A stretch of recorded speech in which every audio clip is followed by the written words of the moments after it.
Today, we have the pleasure to receive Stephen Broadberry from Oxford University, Nuffield College. He will present, as you can see here, this interesting paper, Growing, Shrinking, and Long-Run Economic Performance, written together with John Wallis from the University of Maryland. Steve Broadberry is a very well-known college scholar. He doesn't need a presentation. We have worked together with him in a very interesting project. We were involved in the so-called HIPOD project, Historical Patterns of Development, financed by the European Union, and it was really a pleasure to work together with Stephen. This paper is particularly interesting for us in Latin America. As we all know, the Latin American economies are extremely volatile and slow growing. So this topic about shrinking is a very important topic for us. And I think this paper gives us lots of good information and analysis to fuel the discussions about Latin American development. So I don't want to take more time. Welcome, Stephen. Thank you very much for joining us, and the floor is yours. Well, thank you very much, Luis, for that very warm introduction. This paper really evolved over quite a long time now.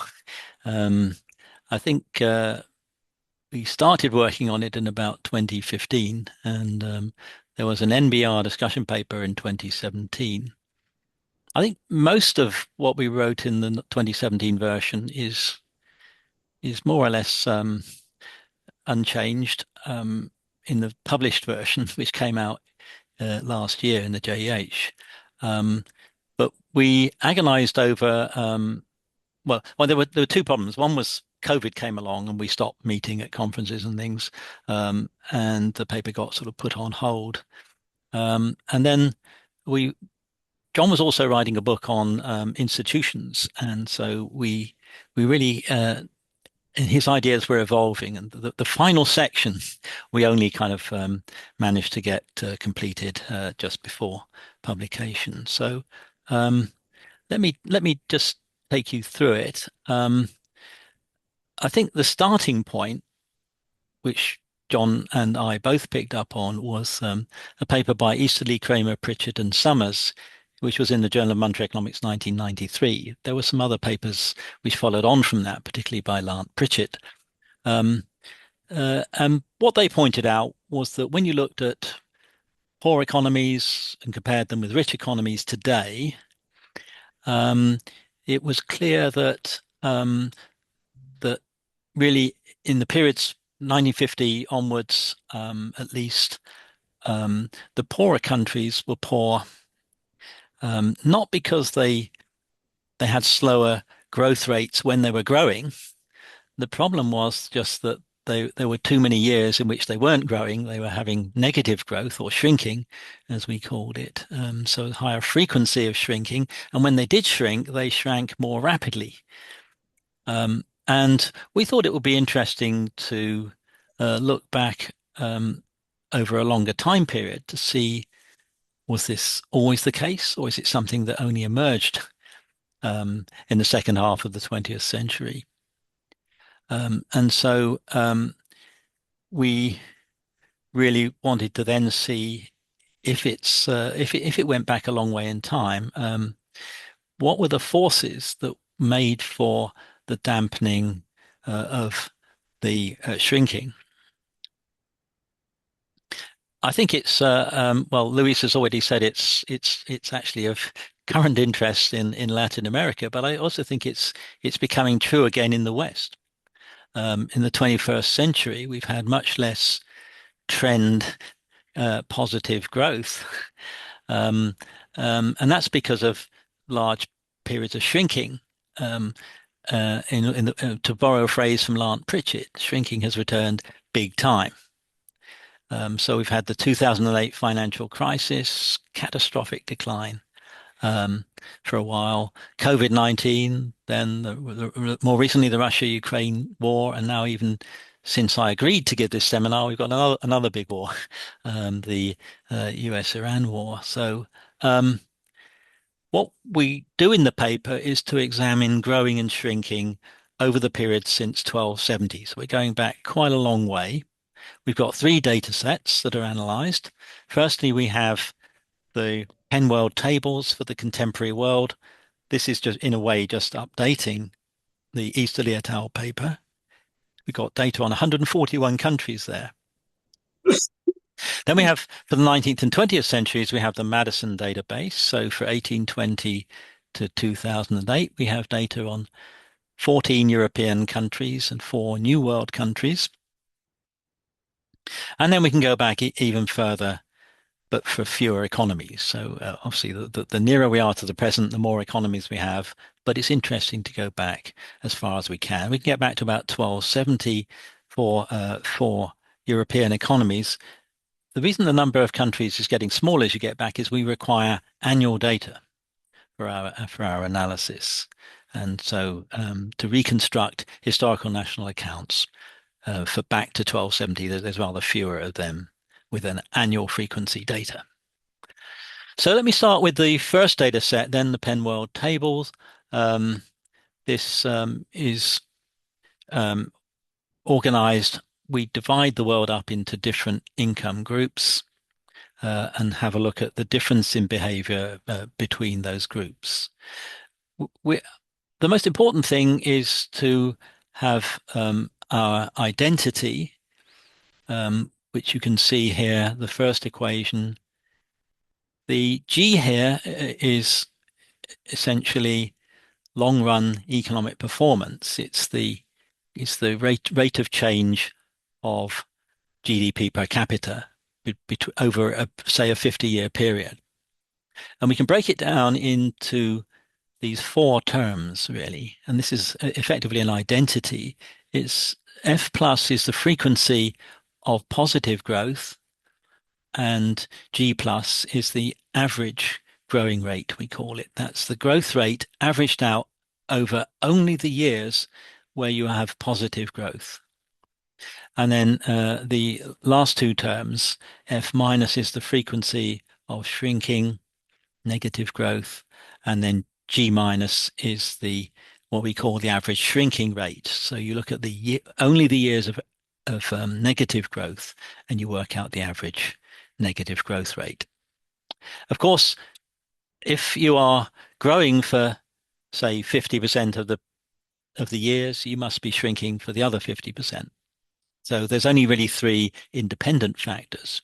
But I think it's helpful to keep the 4 there so that we can group them into just the 2 terms, the contribution of growing and the contribution of shrinking. So we can use this identity to see what's the dominant force of the changing economic performance. Is it really because of changes on the growing side, or is it changes on the shrinking side? Here we see the Penn World table, and we've got 5 groups down in the first column, per capita income in 2000. So the richest group over $20,000, and then 4 other groups getting down to the less than $2,000 at the bottom.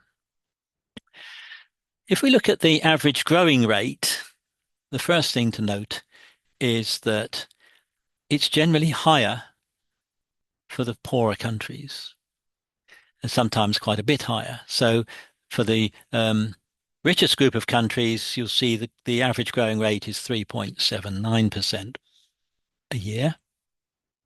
I can just highlight that here. And then when you go down to the next level, the 10,000 to 20,000 group, well, they're growing faster, 4.82%. This is growing when they were actually having a year of positive growth, the average of that.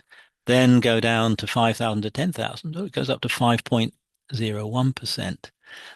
And even at the bottom, 3.95% is greater than 3.79%. So all groups have a faster average growing rate than the richest group of countries.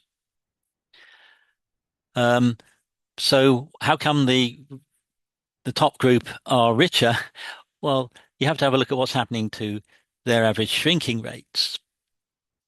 The average shrinking rate is quite low in the rich group, the over 20,000, that's minus 2.32%. All the others are like 2 or 3% higher than that, 2 or 3% more negative. That's, and of course, the frequency of shrinking is also increasing as you go down the table. So it's only 16% for the richest group, and it's down at 37% for the poorest group. So the poorer group, a lot of the time, you're having negative growth. In the top group, very little negative growth.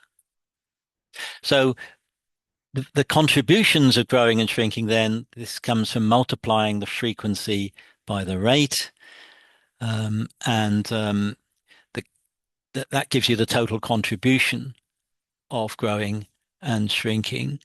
And the poorer countries have a stronger contribution from growing than the rich, with the exception of the last category. And that's really because of the frequency being so much higher. I mentioned a moment ago, 37% of years you're shrinking, as opposed to 16% of the years that you're shrinking in the richest country. And the contribution of shrinking is just getting higher the further down you go. The poorer the countries, the more that you get a contribution from shrinking. So that's the basic idea behind the analysis. What we now want to do is to look at what's happening in earlier periods. We start with the 19th and 20th centuries. This is for 14 European countries and 4 New World economies between 1820 and 2008.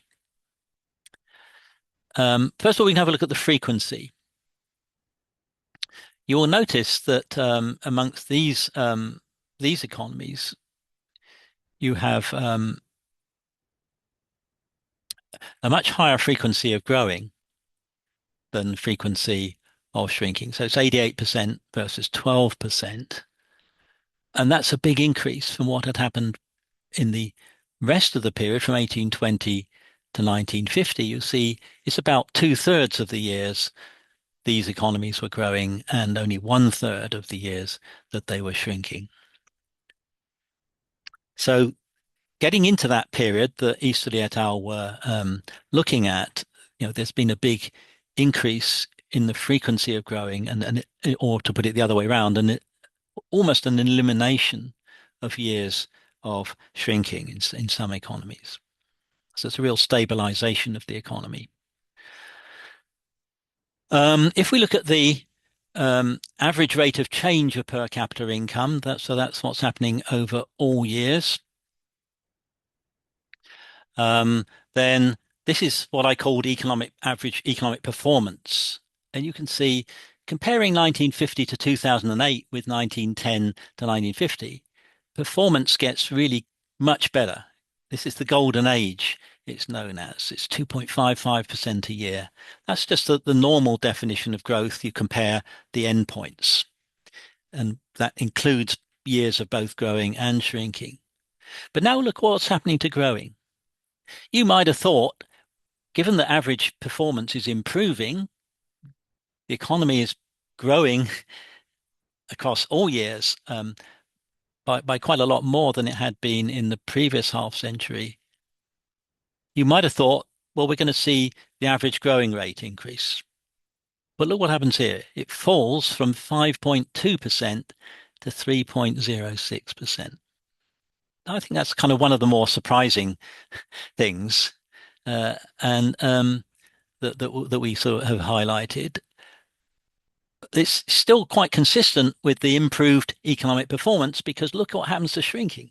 That goes from minus 6.10% to just minus 1.23%. This is about resilience, getting more stability. And when shocks come along, you somehow cope with them and don't have the economy collapsing to the same kind of great extent. It's easy to understand why there was so much negative growth in the period 1910 to 1950. Of course, you've got when you've got two world wars, you've got the Great Depression. So then finally, we can see if we multiply the frequency by the rate of, the frequency of growing by the frequency by the average rate of growing, or the frequency of shrinking by the average rate of shrinking, you get this this set of these rows here. This is the contribution of growing. If you add that with the contribution of shrinking, you get the change in all years. All right, so this is reminding us it's an identity here. Apart from, well, there's obviously some rounding error, but it basically works. So what's happening in this move into the golden age is the contribution of growing is also declining, whilst the contribution of shrinking declines by even more. And that's what gives you the improved overall performance, not an acceleration in the average growing rate. Okay, on to the third data set for European economies with annual data back to about 1270. I'm going to look at this in three ways, just to bring out different facets of the growing resilience in these economies. One is to look at medium run trends of growing and shrinking. This is just eyeballing the data. Secondly is to look at what we call growing and shrinking episodes, which is years or periods of at least 3 years of the same sign. At least more than 3 consecutive years of growing, or at least 3 consecutive years of shrinking. And then thirdly, we'll look at the identity I've just set out for the other two data sets. So we start with the medium run trends of growing and shrinking then in Europe, 1270 to 1870. What we see here is a reversal of fortunes between Northwest Europe, and I'm going to be looking at Britain and the Netherlands there, and the Mediterranean economies of Italy and Spain.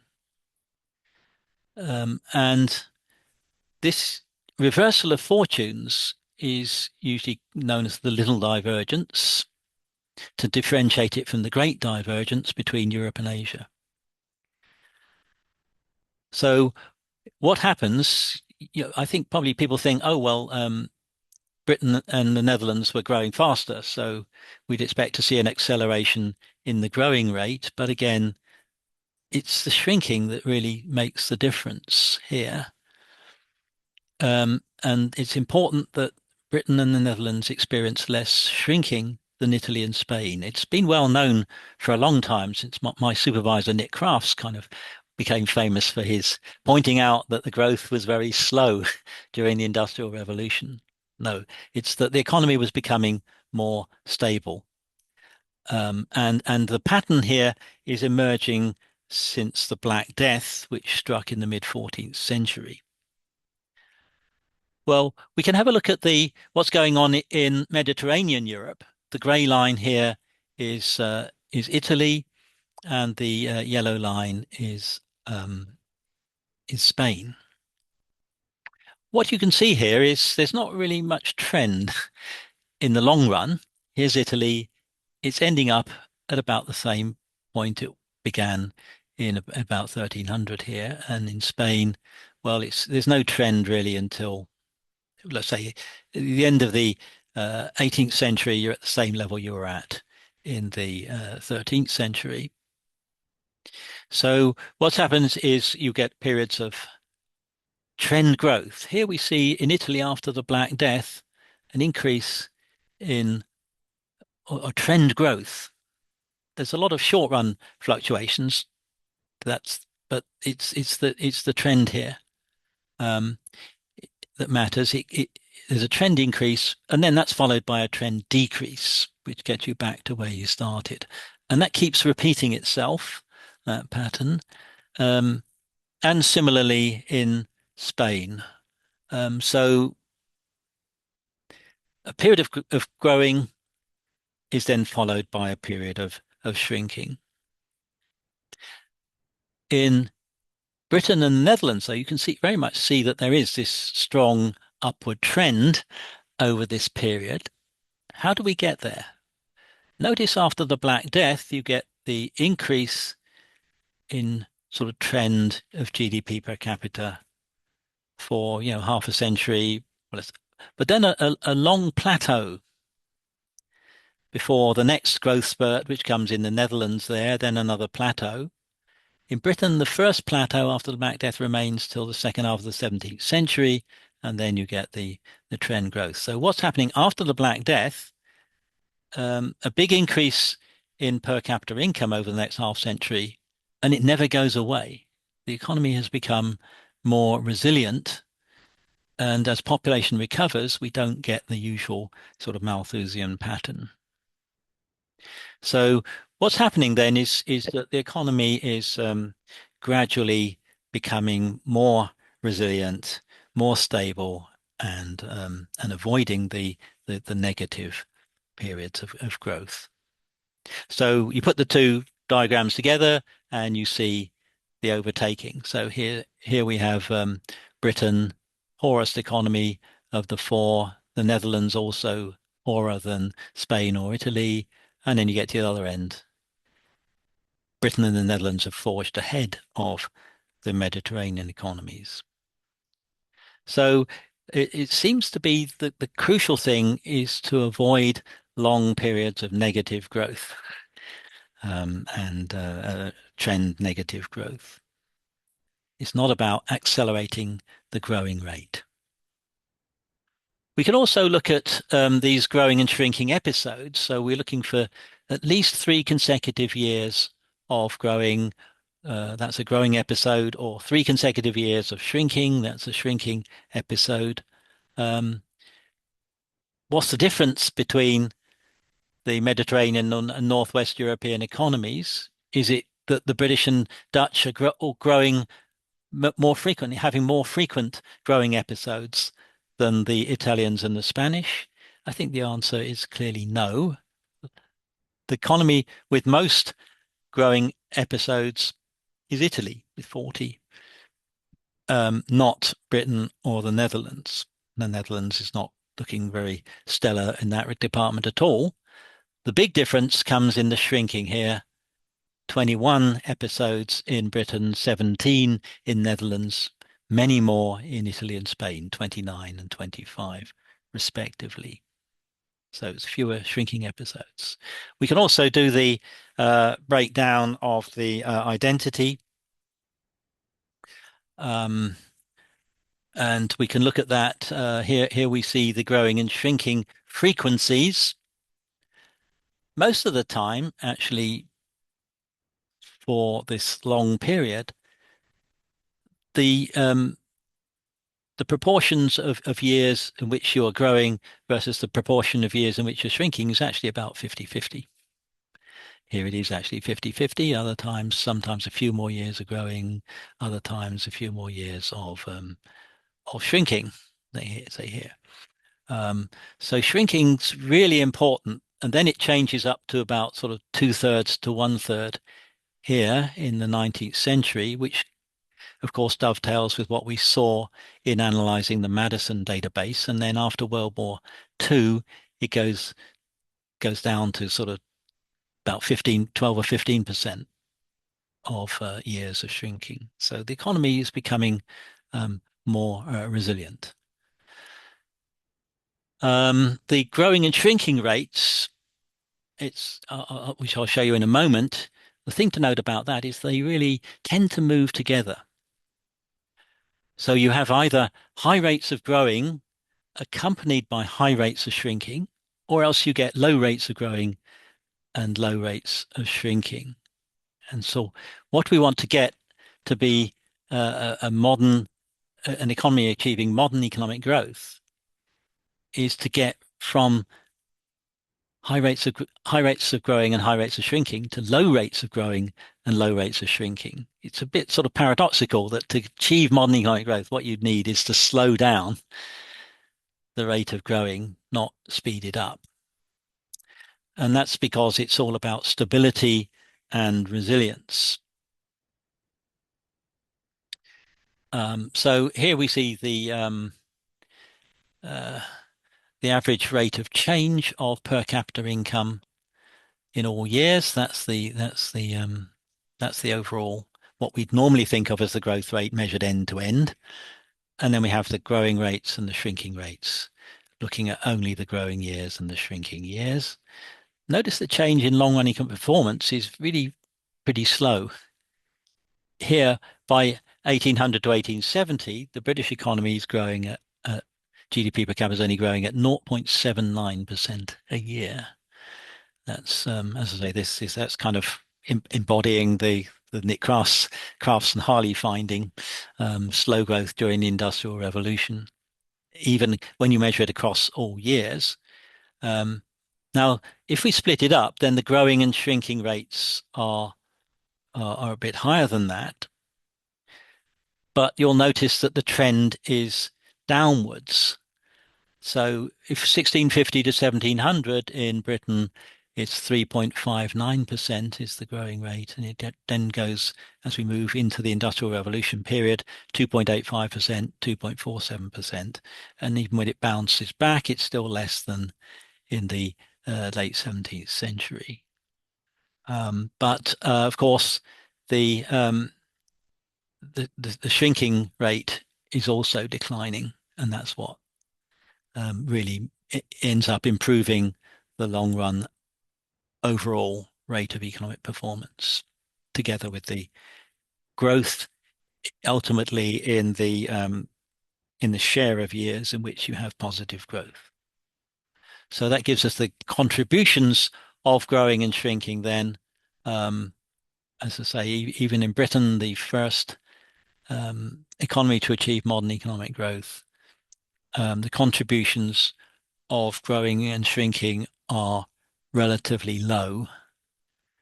The economy is stabilizing rather than accelerating. I think if you think about in economic history, we tend to emphasize innovation. What you need is more innovation, faster growth. It's not really how it turned out here. It's about having less shrinking, stabilizing the economy.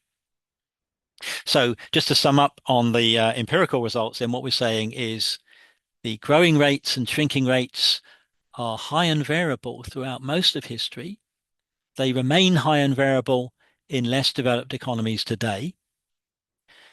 How have we had economies really improving performance? It was typically because the frequency and rate of shrinking both declined, not because the growing rate increased. In fact, the growing rate typically declined rather than increased, because that's part of the process of stabilizing the economy and having less extreme fluctuations. So, explaining improved long-run performance then, if we want to do that, we've got to understand, why do economies shrink less frequently and at lower rates? And standard growth theory is not going to be much help here. Why? Because they simply measure the growth rate as you take the two endpoints, join them up with a straight line, and say what's the average slope of that line, and that then that tends to push way of thinking to talking about accelerating the growth rate. Let's have more information. What's happening to technology? And not looking at what are the institutions developing in the economy that can help to dampen the episodes of shrinking. So what we do in the next section in the paper then is to look at the proximate causes of shrinking, and then we'll talk about the ultimate elements later on in terms of the institutions. So technological change, structural change, demographic change. You can think of reasons why, say, technological change might be a way of generating better, improved performance. Because if you imagine a world where there's no technological progress or very little technological progress, then obviously there's no trend. So if the upturn has to give you positive growth, but the downturn must give you negative growth, trend growth, right? So you've got to have growing followed by shrinking. And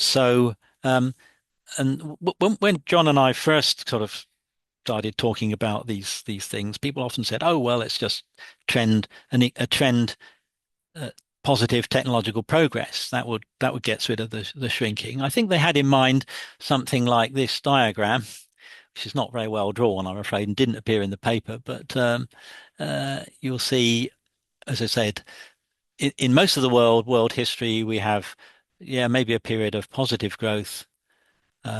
And then it's got to be followed by a period of negative growth so that you get back to where you started.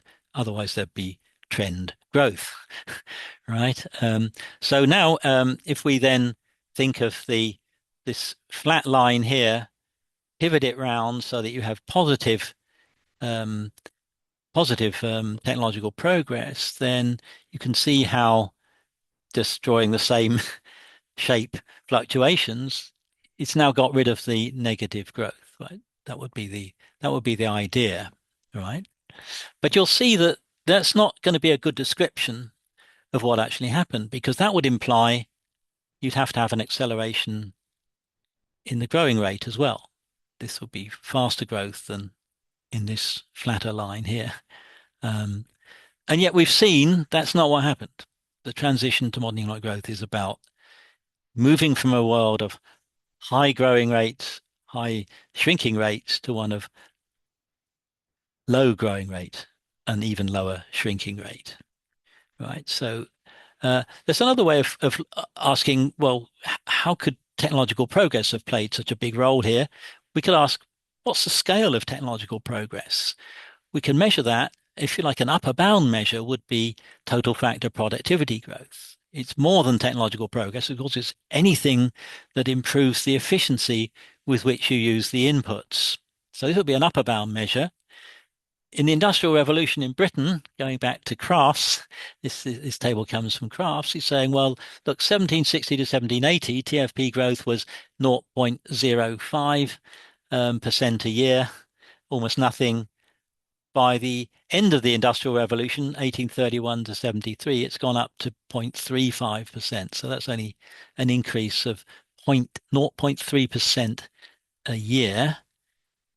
Output growth over the same time is going up from 0.6% to 2.4%. That's a 1.8% increase. Well, only 0.3% of that would be explained by TFP growth, and that's an upper bound measure of technological progress. So I think we wouldn't want to put all our eggs in the technological progress basket in terms of explaining what's going on here. Secondly, we might think about structural change. Again, sort of skeptics, when I first presented this work, would say, oh, well, that's just agriculture, because agriculture is becoming less important over time, and this has if you have bad climate shock or whatever, that gives you negative agricultural output growth. But the problem with that is that actually agriculture also becomes more resilient over time, and we see a reduction in shrinking in agriculture. We can throw some sort of light on that using shift share analysis for the British case, because the GDP was built up from the output side for Britain, and we can see that actually it's not so much a case of the importance of structural change as the importance of reducing volatility within agriculture. All right, so there's some complicated calculations in the paper, which I'm going to skip because otherwise I'm not going to be finishing in 45 minutes. The other factor we can have a look at is demographic change. One way of getting rid of shrinking, you realize, the Black Death wiped out a third of the population immediately, and half of the population in Europe over the next century. That led to big increase in GDP per capita, and then in, say, Italy, as the population recovered, GDP per capita went down again. That's the sort of Malthusian response. So, in other words, if you increase population growth, that's going to give you some shrinking, right? And eliminate that kind of population growth, and you might, you get less shrinking. But that's not at all what happened in the Industrial Revolution. I can show you here the what's happening to fertility and mortality. The red line is the crude death rate. It declines, right? So that would be putting pressure to reduce GDP per capita and give you some shrinking, right? And the fertility, the crude birth rate, was actually increased the early stages of the Industrial Revolution. So the demographic transition doesn't come until after the Industrial Revolution. So we can't rely on it as a sort of demographic change. So those are the proximate causes. Let me finish with the ultimate causes of the decline in shrinking. So I should say, very much important that we make clear we're not denying the importance of technological, structural, or demographic change. We're just saying these long-run sources of growth don't explain really the changing patterns of short-run economic performance that over time go to make up the long-run trends, right? So I think there's widespread agreement amongst economic historians that institutions are an important source of economic growth and economic development. But people haven't looked at how institutions affect stability, I think. What we want to know is how do we get good institutions that will make for stability, and therefore that will be the way to make the economy more stable. So we naturally would turn to think about the role of governments as an important source of institutions and institutional change. And that led us to also look at political, not just economic instability, which is what I've talked about so far, but also political instability. So what we do in the final section of the paper is to look at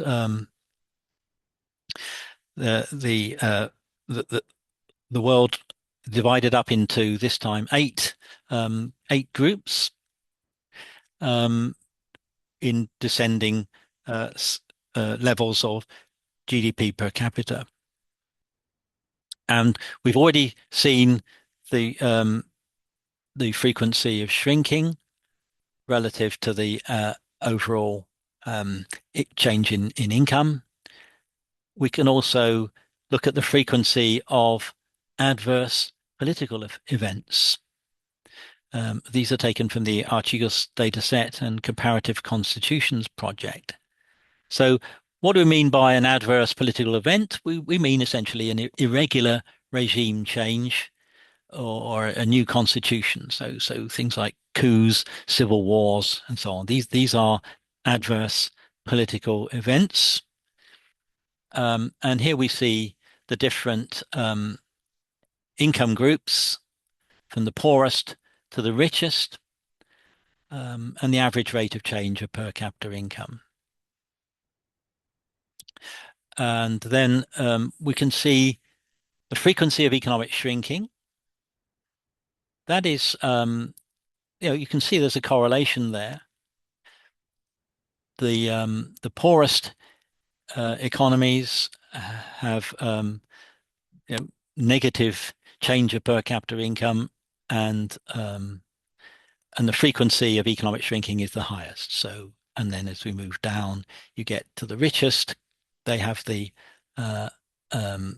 highest or the growth rate here is rising, and the frequency of shrinking is declining.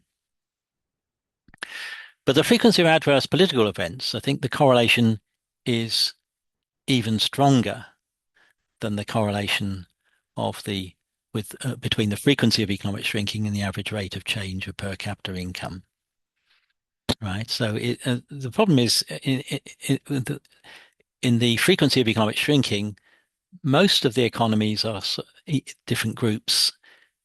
These are all very close together. There's not much change going on here, whereas it's a rather more monotonic sort of decline here in the frequency of the adverse political events.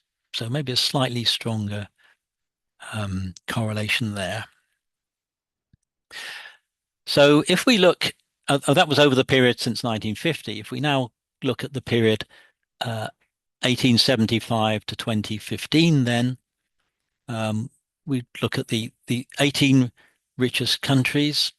These are the OECD economies that we saw when we were looking at the Madison data set, and then compare that with the rest of the world. The Archegos data set gives you these political events across many more economies. Well, you can see amongst the 18 countries, the OECD world, the share of irregular entry, the share of irregular exit of a government, these are very low, 2% or 4%, whereas with the rest of the world, it's 23% or 25%. So there's just a lot more coups and things going on. And in the late 19th and early 20th centuries, then we can see there's around 20 economies in Western Europe and the English-speaking former British colonies that began to achieve growth of real per capita incomes at a modern rate of about 1 to 1.5% a year. And they remain the richest societies in the world today. All the economies reflected in our 1880 to 2008 sample adopted some elements of democracy in the 19th century. But it's not quite that simple. In 5 of those countries, democracy failed in the 1920s and 1930s, which of course had catastrophic consequences, costly world war. And nevertheless, Germany, Austria, and Italy recovered their democracies. They were under the control of Allied powers after the war. They began to recover economically. The other 2 backsliders, Spain and Portugal, remained autocracies for much longer, and they also suffered economically for much longer. So in the 1950s and 1960s, then, you could still make a strong case that democracy led to economic development. All the wealthy countries had democracy. The 2 that had failed to regain it after World War II were falling behind. So it all looked as if all the correlations were working. But subsequent history has complicated the picture.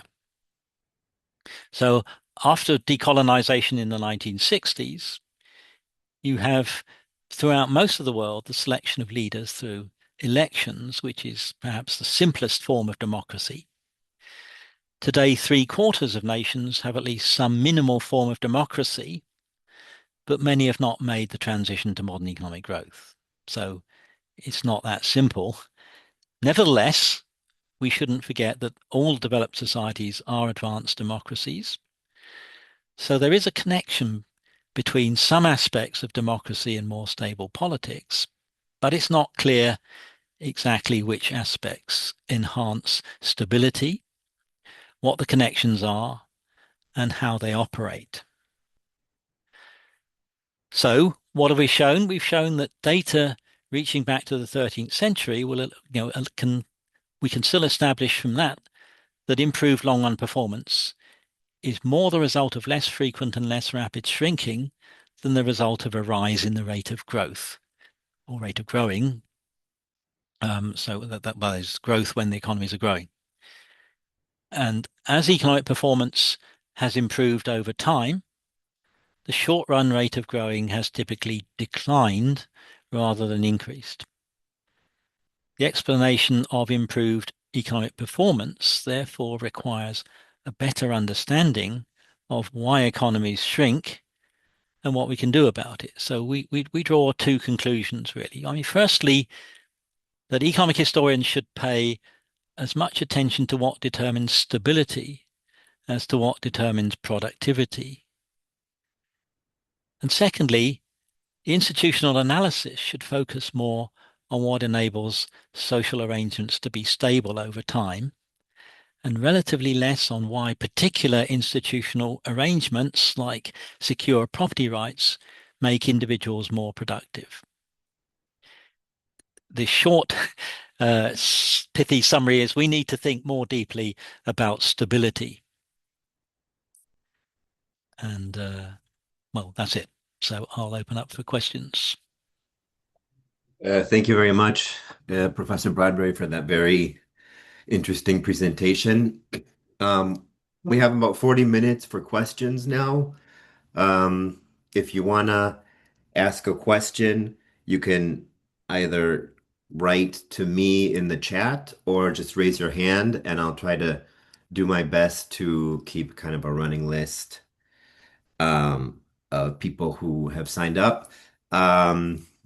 If we'll call on you, and then you'll get a message that asks you to unmute your mic. So if you've signed up to ask a question, just kind of be attentive to when you get that message. I think we have a first question from Eric Wilhelm.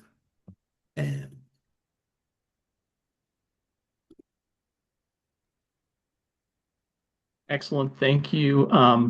I was wondering, kind of an artifact of how you split up the periods into shrinking and growing.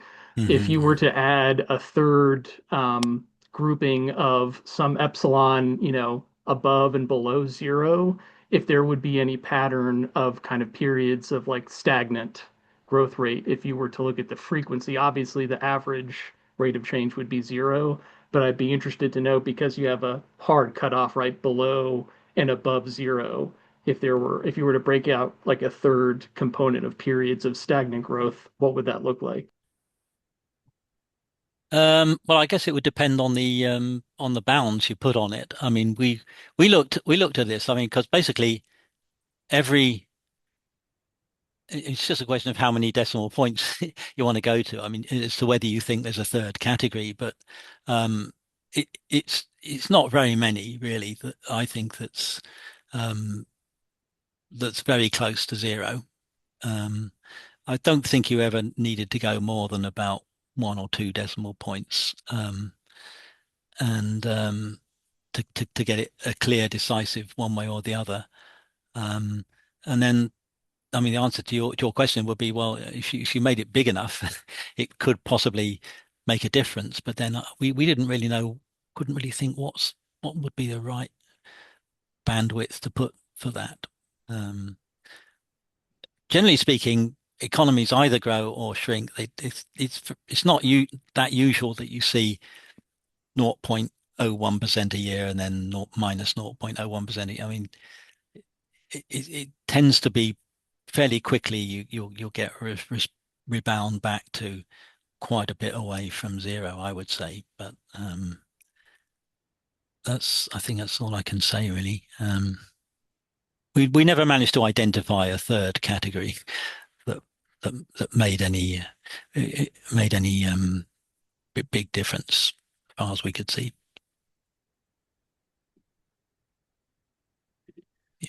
We have a question from Gabriel Porcil.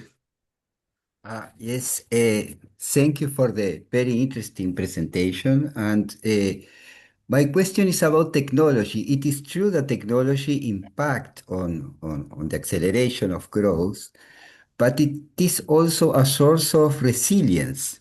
If you have an economy with more technological capabilities, more diversified, uh, it's probably more resistant or less vulnerable to external shocks. And in Latin America, we have seen this several times, now this relation between our specialization and the impact of external forces on the economy. So this is my question, whether you consider that technology is not just about innovation and rapid growth, but also about resisting the impact of an external shock. Yes, I certainly think it has to, technology has to play a role, and there's nothing we're saying that is against using technology, I should say. Really, it's about, I suppose it's about innovation, and so we've got it's a difference whether you're talking about the level of a technology which you would want to see diffused so as to help people cope with crises and so on. That's one thing, versus just getting faster and faster creative destruction, if you like, which I've always had some difficulties with creative destruction. It's it loads of people are going to be flung out of work. It's creating all kinds of problems in the society, and that's, I guess we might argue, that's how we've got people like Trump. So, but in terms of diffusing technology, that's I think somewhat different from accelerating the rate of innovation, which can be destabilizing. So, yeah, I mean, it's technology can be good and bad, it seems to me, and the rate of change of technology can have good and bad effects. So I don't want to make any blanket claim about how bad technology is. Thank you, Gabriel. Luis has a question. Okay, thank you very much, Stephen, for your very provocative and interesting paper. I have three comments. The first is assume that the aggregate output is a result of many different activities with different growth rates. But you summarize everything in positive and negative growth. But I mean, can't it happen that the average growth rate during the growing periods are lower just because you have more years being transformed from shrinking to growth? So if you have black or white, the transition is different than if you have a continuous composition of growth rates. I don't know if you follow my idea. So what I mean is, at the end, growth is explaining everything. This is my concern. So this is my question. A second is, if you can eventually identify different patterns of shrinking and growing between, I mean, particularly during the last 60, 70 years, between more resource-abundant countries and labor-abundant countries. Talking about peripheral countries, that are those that show higher shares of shrinking. And the third concern is about institutions. Can't it be that shrinking produces instability and not the other way around? That the institutional pattern is the outcome of an economy which is very volatile. Let me talk about my little country, Uruguay.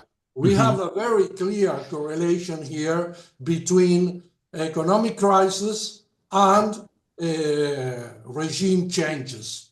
And I think that the causality runs from instability to political instability.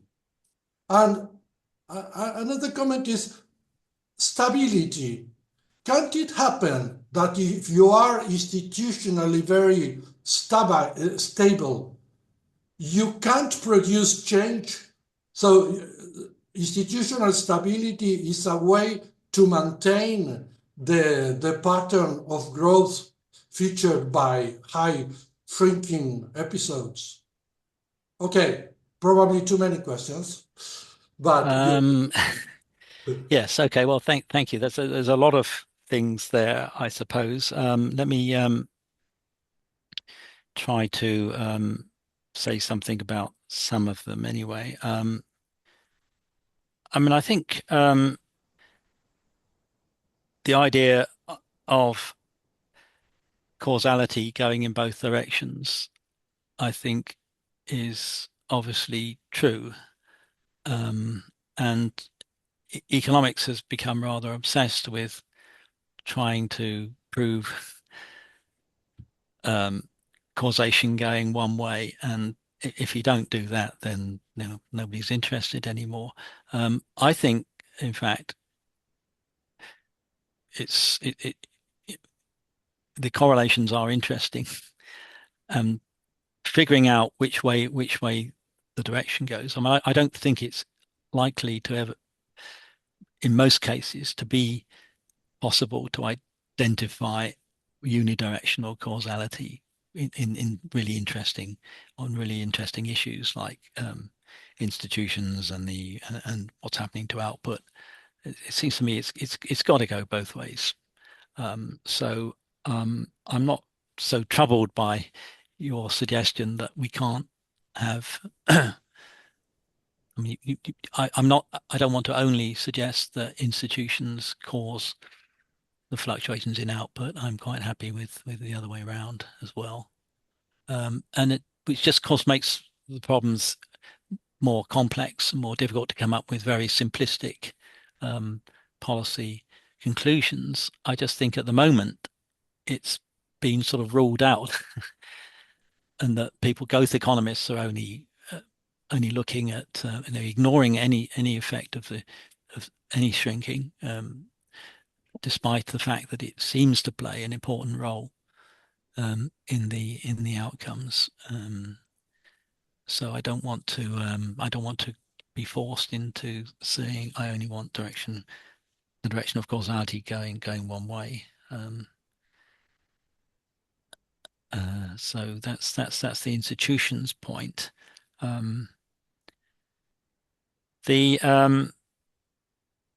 You then raised the point about resource abundant versus labor abundant economies. I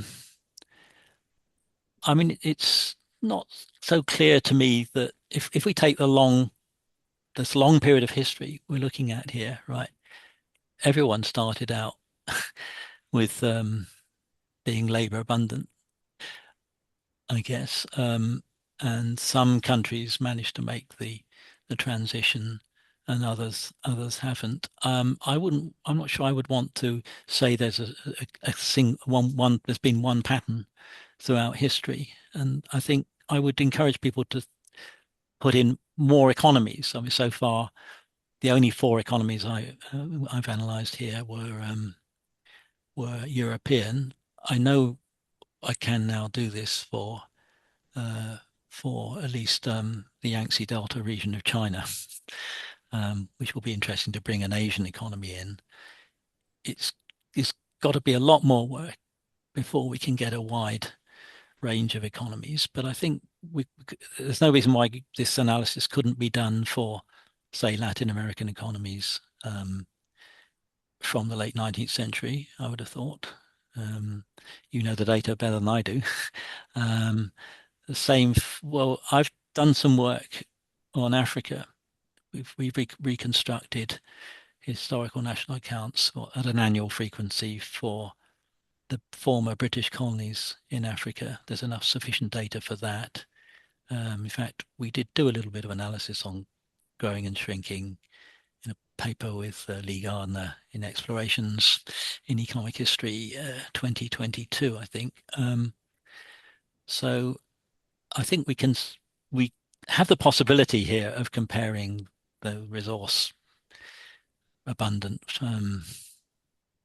or some economies which had a lot of resources and were very heavily reliant on it exporting raw materials. In the African case, at least already, we can do that. So yeah, I'd be interested to see what you find out in Latin America. Perhaps I can throw that question back at you.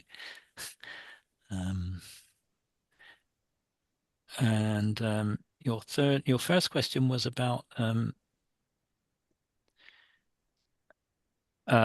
if you disaggregate, then it's all about the growth is all about growth in individual economies. But I'm not sure that I understood the why that means you would ignore the shrinking. Sometimes the growth rates are negative in every, however much you split it up, you'd still have negative growth in some of the individual industries. But what I mean is that if you transform some years from negative growth into growth, but low growth, you are reducing the average growth rate of the growing years, but you are growing more. Yeah. So if you divide the years in negative or positive, you are there is some growth there you are not accounting for. This is my point. So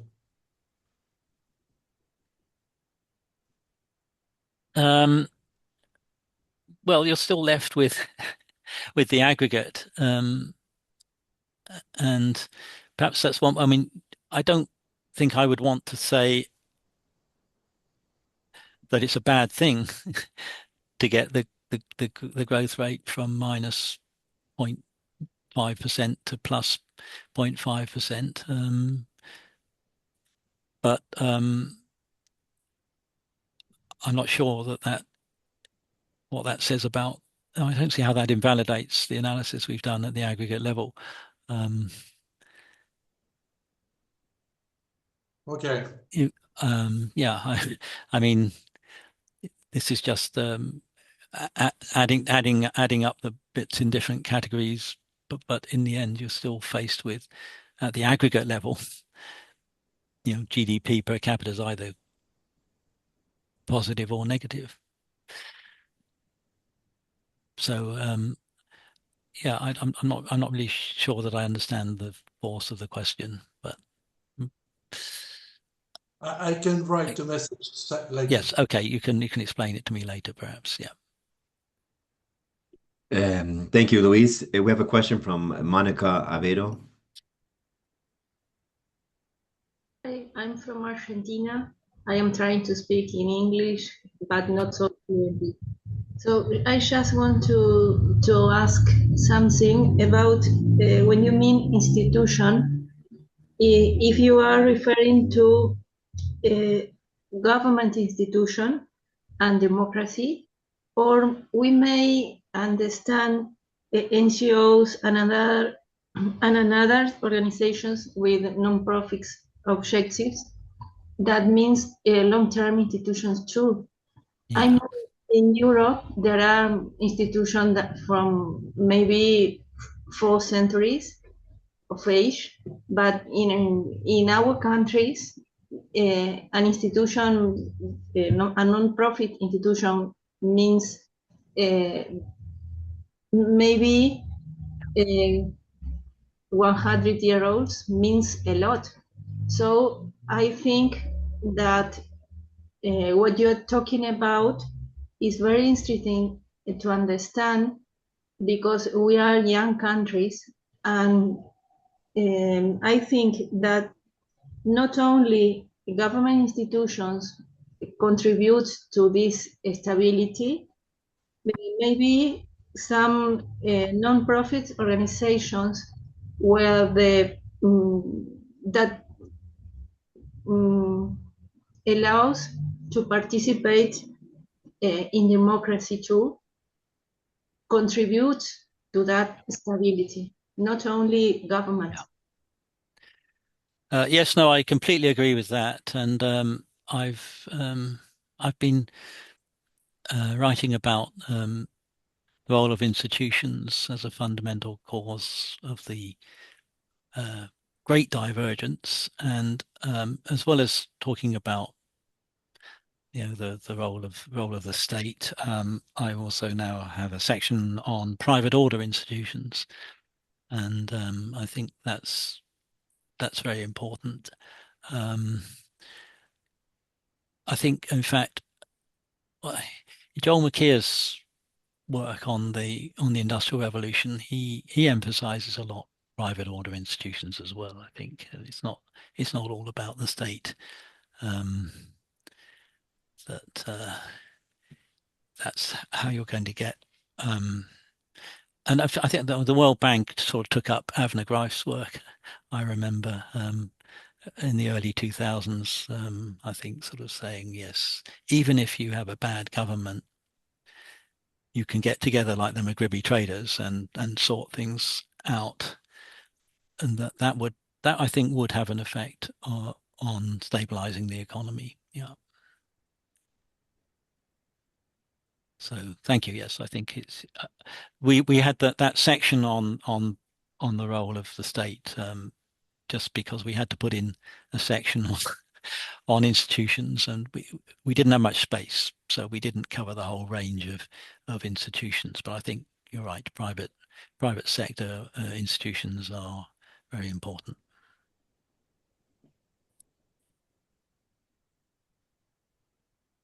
I don't have anyone else down for questions. Does anyone else want to ask a last question?